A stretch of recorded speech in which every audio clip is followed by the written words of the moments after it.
Hello student, welcome to Romos classes.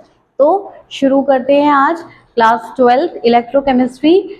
तो आज का टॉपिक हम स्टार्ट करते हैं electrolytic cell.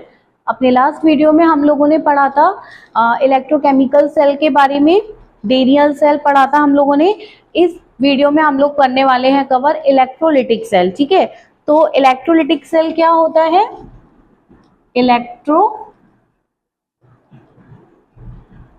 Lytic cell.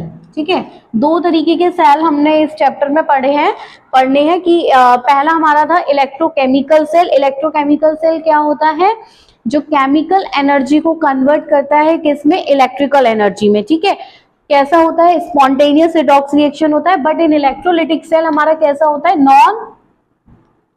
Non spontaneous redox reaction. ये होता है हमारा non spontaneous redox reaction. It means कि ये क्या करता है? ये करता है इलेक्ट्रिकल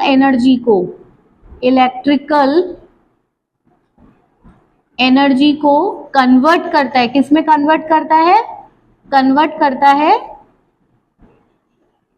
केमिकल एनर्जी में।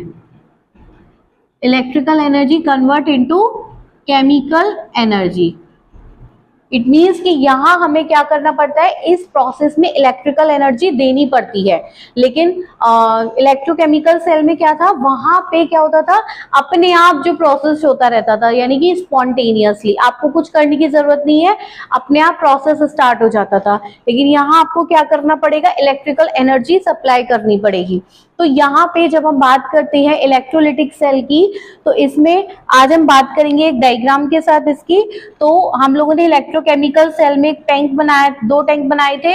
यहाँ पे हम बनाने वाले हैं इलेक्ट्रोलिटिक टैंक। ठीक है, ये आपका क्या है? एक इलेक्ट्रोलिटिक टैंक, एक टैंक है ये इलेक्ट्रोलिटिक। अब यहाँ पे हमने जो इलेक्ट्रोकेमिकल सेल बनाया था, तो इलेक्ट्रोकेमिकल सेल कैसे बनाया था एक बार रिवीजन कर लेते हैं। यहाँ पे हमने दो बीकर लिए थे, दोनों बीकर में हमने क्या डाला था? अलग अलग सॉल्यूशन हमने यहाँ पे ये अलग अलग सॉल्यूशन यहाँ पे फिल किया था। एक सॉल्यूशन हमने फिल किया था किसका? ZnSO4 का, यानी कि जिंक सल्फेट का। और एक सॉल्यूशन हमने फिल किया था कॉपर सल्फेट का। और इन दोनों में हमने एक इलेक्ट्रोड, दोनों में अलग अलग, अगर जिंक सल्फेट है तो जिंक की इलेक्ट्रोड यहाँ डिप की थी, कॉपर सल्फेट है तो यहाँ कॉपर की इलेक्ट्रोड डिप की थी, और इन दोनों को जोड़ दिया था एक वायर के साथ। ठीक है, याद आ रहा है? रिवीजन एक बार हो जाएगा इसका। तो ये आप लोगों को याद आ रहा होगा कि यहाँ हम लोगों ने ये सेल बनाया था और इन दोनों के बीच में हमने क्या लगा दिया था? एक सॉल्ट ब्रिज। इसका काम क्या था? जो आयंस को न्यूट्रल कर रहा था। ठीक है, तो यहाँ पे अब हम यहाँ पे क्या करेंगे? जब हम एक इलेक्ट्रोलिटिक टैंक की बात करते हैं, इलेक्ट्रोलिटिक की, तो यहाँ पे भी हम क्या करते हैं? हम एक सॉल्यूशन लेंगे। ठीक है, यहाँ पे हमने एक सॉल्यूशन ले लिया और इस सॉल्यूशन में हमने डिप कर दी इलेक्ट्रोड। ठीक है, ये सॉल्यूशन भरा हमने और सॉल्यूशन के अंदर हमने डिप कर दी दो इलेक्ट्रोड। यहाँ हम एक ही बीकर में ये प्रोसेस करेंगे। ठीक है, एक ही बीकर में इस प्रोसेस को हम पढ़ेंगे, जो आपने 10th में भी प्रोसेस पढ़ा होगा, इलेक्ट्रोलाइसिस प्रोसेस। ये वही प्रोसेस है। तो इसमें क्या करते हैं? ये जो हम दो इलेक्ट्रोड लेते हैं ना बेटा, ये समटाइम दे आर रिएक्टिव। कभी कभी क्या करती है? Sometimes they are inert. Sometimes they are inert. Inert का मतलब है कि कभी कभी ये पार्टिसिपेट करती हैं। ठीक है, कभी कभी ये पार्टिसिपेट करती हैं और कभी कभी ये रिएक्ट नहीं करती। अगर इनर्ट है तो इट विल, इसका मतलब क्या होगा? दे विल नॉट पार्टिसिपेट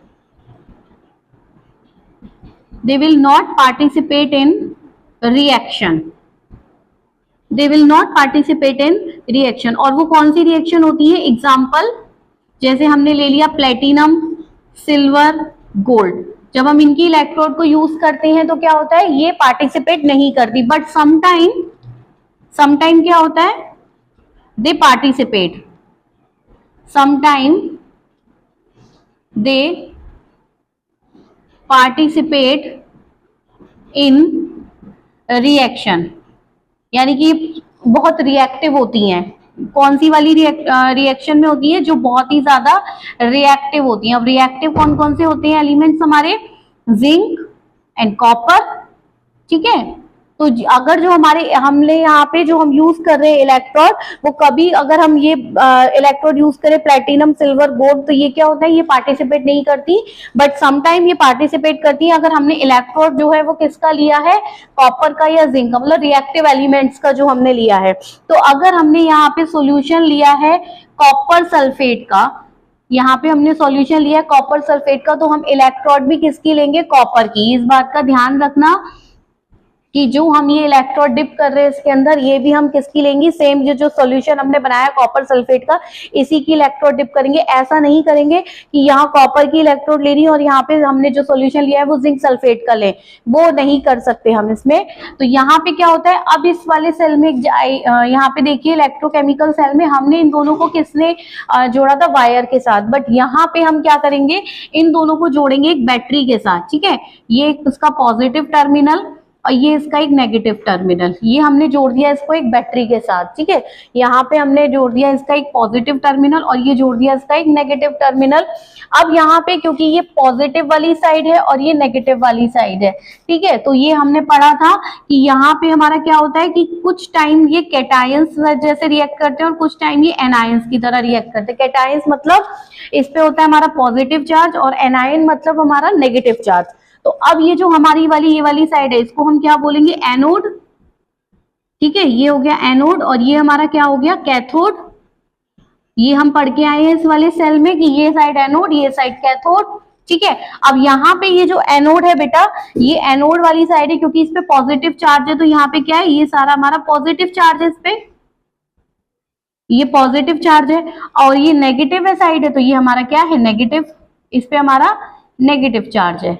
अब यहाँ पे क्या होगा कि ये जो एनोड है, ये भी हम लोगों ने पढ़ा है कि जहां एनोड है वहां पे क्या हो रहा है, हमारा ऑक्सीडेशन, ये हो रहा है ऑक्सीडेशन, और ये कैथोड है तो यहाँ पे क्या हो रहा है, हमारा रिडक्शन। ये भी हमने इलेक्ट्रोकेमिकल सेल में पढ़ा था, बट अगर आप देख रहे हैं यहाँ पे तो दोनों सेल में आपको डिफरेंस समझ में आ रहा होगा कि इन इलेक्ट्रोकेमिकल सेल, अगर हम बात करते हैं इलेक्ट्रोकेमिकल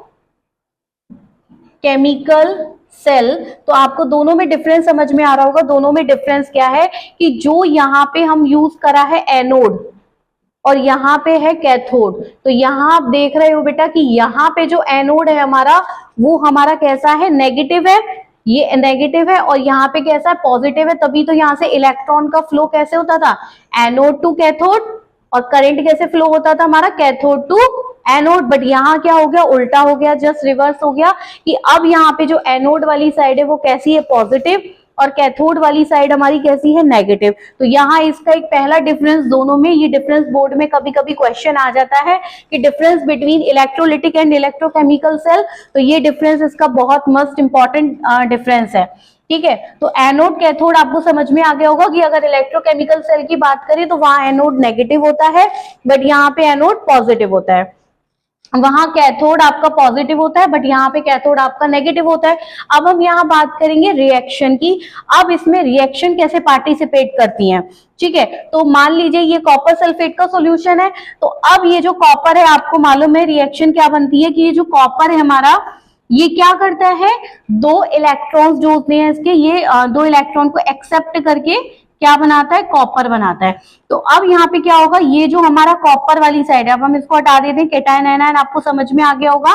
तो यहाँ पे ये जो कॉपर सल्फेट है, यानी कि कॉपर 2+ का चार्ज है, ये कॉपर 2+ का चार्ज है, और ये क्या है हमारा सल्फेट, ये आयंस है। तो यहाँ पे ये जो कॉपर 2+ का चार्ज है, अब आपको मालूम है पॉजिटिव चार्ज है, तो सीधी सी बात है वो कहाँ जाके अट्रैक्ट करेगा, नेगेटिव साइड, क्योंकि यहाँ पे ऑक्सीडेशन है, तो ऑक्सीडेशन क्या कर रहा है, यहाँ से इलेक्ट्रॉन फ्लो करेगा। अब ये पॉजिटिव वाली साइड है, तो यहाँ पे कॉपर जो है ये हमारा पॉजिटिव कॉपर 2+ वाला, जब ये इधर जाएगा कैथोड की तरफ, तो कॉपर 2 पॉजिटिव हमारा कहाँ हो जाएगा, यहाँ के डिपोजिट हो जाएगा, ये हमारा कॉपर 2+ डिपोजिट हो जाएगा। तो ये जो हमने इलेक्ट्रोकेमिकल सेल में पढ़ा था कि एनोड जो है यहाँ से ऑक्सीडेशन होता है, तो ऑक्सीडेशन होकर जितने भी इलेक्ट्रॉन होते हैं वो कैथोड पे आके डिपोजिट हो जाते हैं। वही यहाँ पे है सेम प्रोसेस कि जो कॉपर है वो आपका कैथोड पे डिपोजिट हो जाएगा। तो जब ये डिपोजिट होगा तो ये क्या होगा, ये वाली जो साइड है, ये वाली जो रॉड है वो कैसी हो जाएगी, आपकी थिक हो जाएगी। ठीक है, ये रॉड आपकी थिक हो जाएगी और यहाँ पे क्या होगा, जो एनोड की रॉड है वो कैसी होती जाएगी, थिन होती जाएगी। ठीक है, क्योंकि यहाँ से इलेक्ट्रॉन्स निकल रहे हैं। तो ये प्रोसेस, अब आप कहेंगे कि हम ये प्रोसेस यूज क्यों कर रहे हैं, क्योंकि यही सेम प्रोसेस हम इलेक्ट्रोकेमिकल में भी यूज कर रहे थे। बट बेटा यहाँ पे जो ये हम प्रोसेस यूज करते हैं, इसके लिए हम पढ़ते हैं प्यूरिफिकेशन। ठीक है, ये हम पढ़ते हैं प्यूरिफिकेशन के लिए।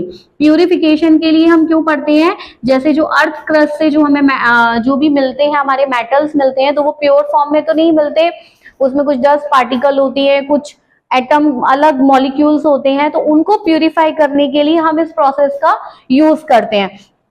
तो यहाँ पे क्या होता है कि जितना भी प्योर अगर हमें कॉपर चाहिए, तो प्योर कॉपर जो है वो हमें कहाँ मिल जाता है, कैथोड की प्लेट पर, और जो हमारा इम्प्योर होता है वो एनोड पे आ जाता है, और जो हमारा मड होता है, जो इम्प्योरिटीज होती हैं, तो वो यहाँ पे आके क्या हो जाती है, डिपोजिट हो जाती है। ये इधर जो मैंने ब्लैक से यहाँ पे किया है मार्क, ये इसको हम क्या बोलते हैं, मड। और कौन सा मड बोलेंगे, एनोड मड। एनोड मड का मतलब है जो एनोड पे इम्प्योरिटीज है, उसकी जो गंदगी है, जो मड है, वो कहाँ डिपोजिट हो जाता है, नीचे आके बैठ जाता है। तो ये प्रोसेस मेनली हम यूज करते हैं प्यूरिफिकेशन के लिए। ठीक है, मेटलर्जिकल प्रोसेस हम 10th में भी पढ़ रहे थे, इलेक्ट्रोलिसिस प्रोसेस, सेम वही प्रोसेस है, बस यहाँ थोड़ा डिटेल में आपको ये सीखना है कि किस तरीके से जो मेटल है वो डिपोजिट हो जाते हैं, किस तरीके से जो आयंस हैं वो फ्लो करते हैं एनोड की तरफ या कैथोड की तरफ, कैसे इलेक्ट्रॉन का फ्लो होता है, कैसे ऑक्सीडेशन होता है, कैसे रिडक्शन होता है।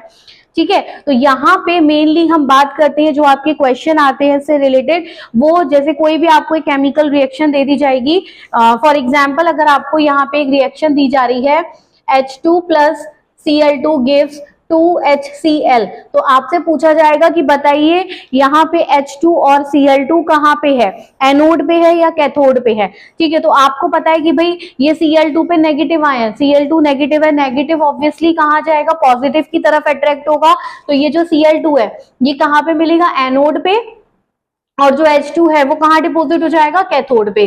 तो यहाँ पे इस तरह की रिएक्शन में आपको पहचानना है कि डिपोजिट साइड कहाँ पे है और लिबरेट साइड कहाँ पे है, कितने आयंस कहाँ पे डिपोजिट हो रहे हैं, कहाँ लिबरेट हो रहे हैं, तो वो हम इस प्रोसेस में पहचानेंगे। प्यूरिफिकेशन भी हम इस प्रोसेस में करते हैं। तो बोर्ड के लिए वेरी वेरी इंपॉर्टेंट टॉपिक है इलेक्ट्रोलिटिक सेल। आई होप आपको ये टॉपिक क्लियर हुआ होगा, समझ में आया होगा।